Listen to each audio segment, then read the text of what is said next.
Okay, so now we going to look at 4 types of economic system.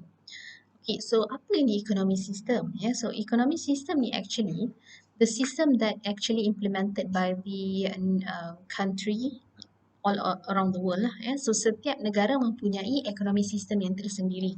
Tidak samalah satu negara dengan negara yang lain. Ya, ada juga yang sama, ada yang tidak sama. Ya, so basically ada empat. Ya, empat jenis economic system.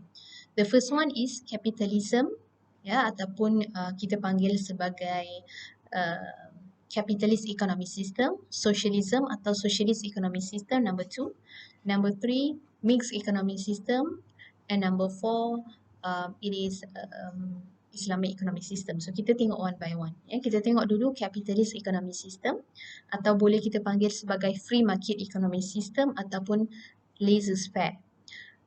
So which country that actually implemented this capitalist economic system? It is USA, the United States of America, Canada, Japan, and so on. Usually negara-negara kaya lah yang memang implement capitalist economic system. So kita tengok dulu apa karakteristik. So untuk capitalist economic system, the resources are owned by the private sector. Which means there will be no government intervention at all. Sebab tu kita panggil sebagai laissez-faire. Laissez-faire bermaksud tak ada government intervention lah.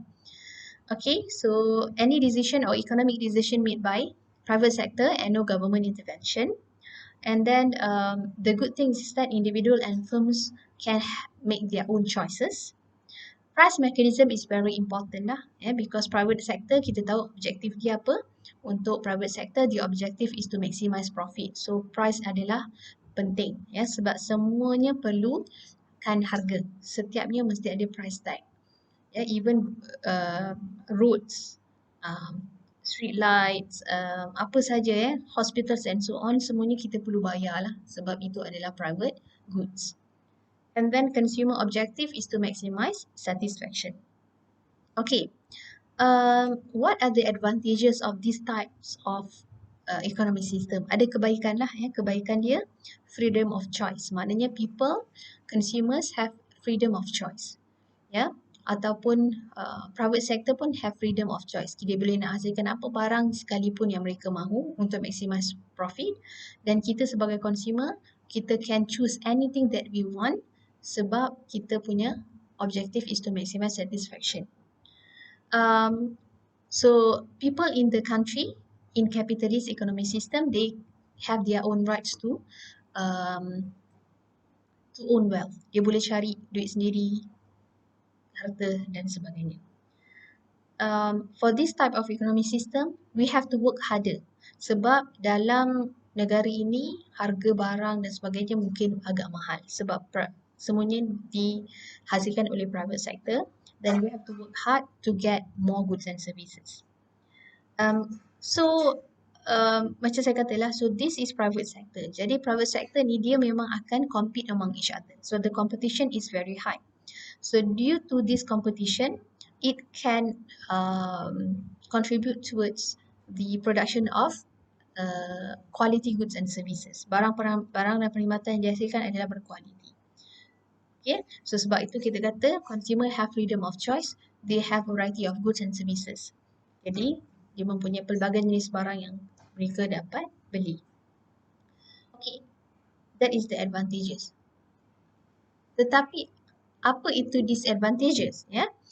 Disadvantages, keburukan adalah the disparity ataupun the gap between rich and poor in the country is very wide. Besarlah sebab private sector ni dia serve kebanyakannya untuk yang ada duit sahaja.